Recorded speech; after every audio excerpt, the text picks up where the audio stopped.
Hello friends, स्वागत है आपका इस चैनल पर। 30 मई यानी कि बहुत ही शुभ दिन है।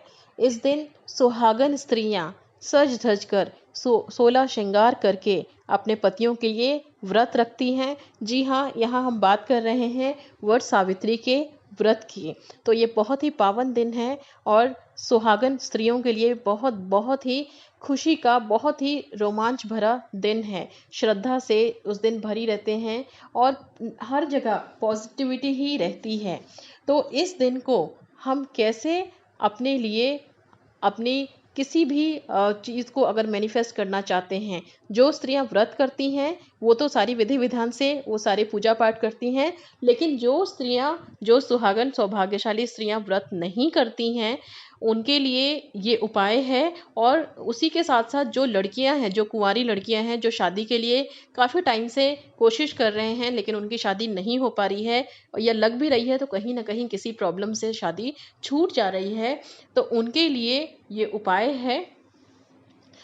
इसके लिए आपको एक श्रीफल लेना है, यानी जो पानी वाला नारियल है वो एक नारियल आप लेंगे और एक मीठा जल तैयार करेंगे। ये मीठा जल कैसे तैयार करना है, आपको एक लोटे में आपको पानी लेना है। पानी में थोड़ा सा गंगा जल मिलाना है। गंगा जल और कच्चा दूध और कुछ आपको मीठा गुड़ आप उसमें डाल सकते हैं या शहद डाल सकते हैं। ठीक है, तो ये एक लोटा आप जल तैयार करेंगे और इसी के साथ साथ आपको एक बांस का पंखा लेना है। अब ये बांस का पंखा आपको कहाँ मिलेगा? ये आपको बाजार में कहीं भी ये पंखा आपको मिल जाएगा। तो एक बांस का पंखा आप लेके आइए और इन तीनों को वट सावित्री वाले दिन आप नहा धो के अच्छे से तैयार होके, सुहागन स्त्रियां हैं वो पूरा 16 श्रृंगार करेंगी। ऐसा नहीं है कि व्रत नहीं करेंगी तो वो तैयार भी नहीं होंगी। पूरी तरह से अच्छे से तैयार होके, सुंदर वस्त्र पहन के, आभूषण पहन के तैयार होके वो जाएंगी। और बाकी जो कुंवारी लड़कियां हैं वो भी तैयार होके जाएंगी। वो जितना तैयार हो सकते हैं उतना वो भी अच्छे कपड़े पहन के तैयार होके वो भी जाएंगे। ये 3 चीज़ों को आप ले जाएं, बड़ वृक्ष के नीचे ले जाकर, जो भी जहाँ पे भी बरगद का पेड़ है वहाँ पर आप इसको ले जाएं और ले जाकर आप बड़ वृक्ष को, आप वड़ देवता को ये मीठा जल पहले आप अर्पण करेंगे।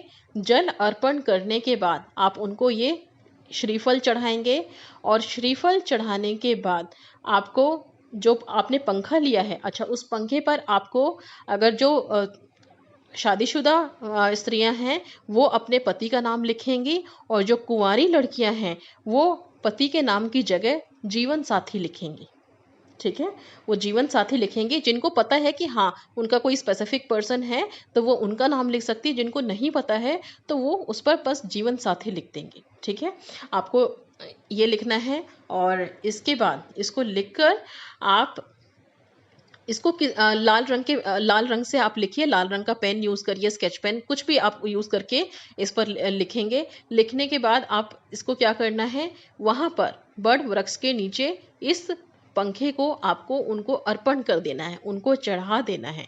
चढ़ा के हाथ जोड़ के इसके बाद वो पंखा वहाँ से उठा के उनसे प्रार्थना करना है कि हे बड़ देवता, हम आपकी पूजा कर रहे हैं।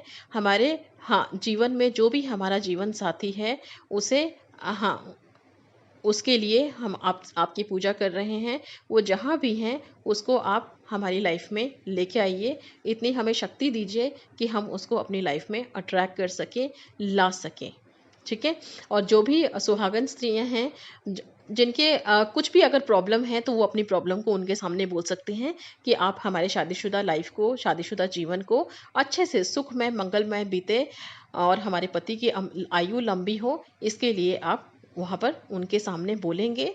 बोलने के बाद फिर आप उस पंखे को उठाकर और उस पंखे से वड़ वृक्ष को हवा करते हुए आपको उनकी प्रदक्षिणा करनी है, यानी फेरी लगानी है।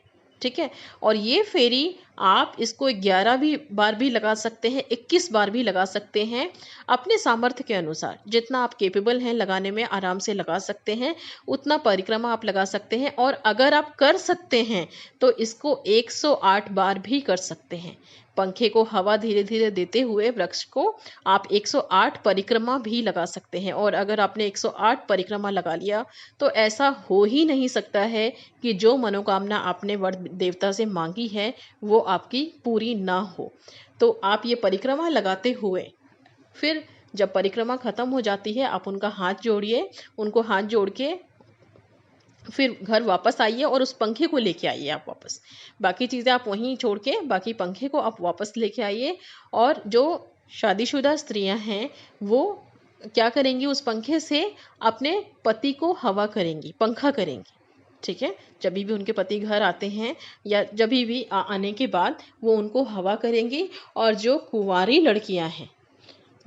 लड़कियां हैं जिनके पास अभी कोई है नहीं स्पेसिफिक कि उसको वो हवा कर सके, अगर है तो कर सकते हैं और नहीं है तो आप उसको बस आप क्या करेंगे, विजुअलाइज करेंगे जैसा आपने अपना लाइफ पार्टनर सोचा हुआ है।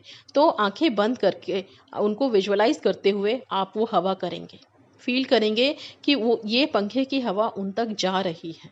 ठीक है, तो इस तरह से आपको करना है। अब ये हवा करने के पीछे का क्या महत्व है, जब आप अपने पति को इस पंखे से हवा करते हैं तो उनकी जो भी नेगेटिव एनर्जीज होती हैं, जो भी जैसे कह सकते हैं कि जो गुस्सा उनके अंदर, जो नेगेटिविटी उनके अंदर, जो भी ऐसी चीज़ है जिससे कलेश है आपकी शादीशुदा लाइफ में, वो उस पंखे की हवा से वो नेगेटिविटी अपने आप दूर होने लग जाती है। जो भी उनके आगे नेगेटिविटी का जो सर्कल बना रहता है, जो जाल सा बना रहता है जिससे वो निकल नहीं पाते हैं, आप भी परेशान रहते हैं, तो उस पंखे की हवा इतनी पावरफुल होती है कि वो उस नेगेटिविटी को बिल्कुल ख़त्म कर देती है। तो ये महत्व है इसका। तो प्लीज़ इस उपाय को आप ज़रूर करें और करके अपने जीवन में एक छोटे से उपाय से बड़ा बदलाव लेके आएं। तो ये दिन इतना महत्वपूर्ण है। तो उम्मीद करती हूँ कि ये उपाय आप ज़रूर करेंगे, स्पेशली जिनकी लाइफ में ये प्रॉब्लम्स चल रही हैं या जो कुंवारी लड़कियां शादी के लिए परेशान हैं, वो ये उपाय ज़रूर करें। मिलते हैं अगले वीडियो में, तब तक ध्यान रखिए और सेल्फ लव करते रहिए।